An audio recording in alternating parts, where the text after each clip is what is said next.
ce projet il a été financé par l'ANR dans un programme pour l'industrie du futur et il vise spécifiquement à favoriser la créativité pour la fabrication additive. Le problème de la fabrication additive, c'est que ce n'est pas intuitif et ça ne fait pas partie de nos schémas mentaux de conception spontanée.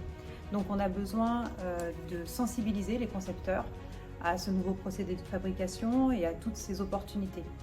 Et pour ça, pour stimuler la créativité chez les concepteurs, donc on a conçu des cubes inspirationnels qui visent à représenter des opportunités de la fabrication additive et qui en même temps s'appuient sur des théories de la créativité, donc qui représentent aussi des principes inventifs.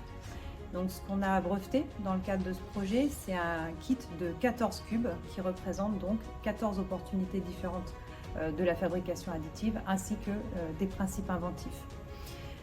Ensuite, pour tester expérimentalement si nos cubes avaient bien ce pouvoir d'inspiration et réussissaient effectivement à débloquer la créativité des concepteurs, mais on a mené des expérimentations dans lesquelles on a comparé des workshops de créativité qu'on a animés avec nos cubes comme source d'inspiration et on les a comparés avec des workshops similaires, si ce n'est que les sources d'inspiration dans ces workshops, c'était des pièces emblématiques de la fabrication additive.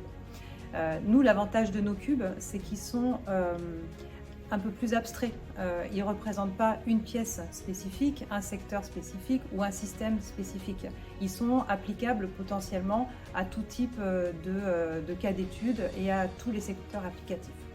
Et donc ce qu'on a constaté effectivement à la fin de ces expérimentations, c'est que les idées qui ont été générées dans les workshops qu'on a animés avec nos cubes, eh bien, elles étaient significativement plus créatives, plus originales, et puis elles exploitaient également davantage les opportunités de la fabrication additive.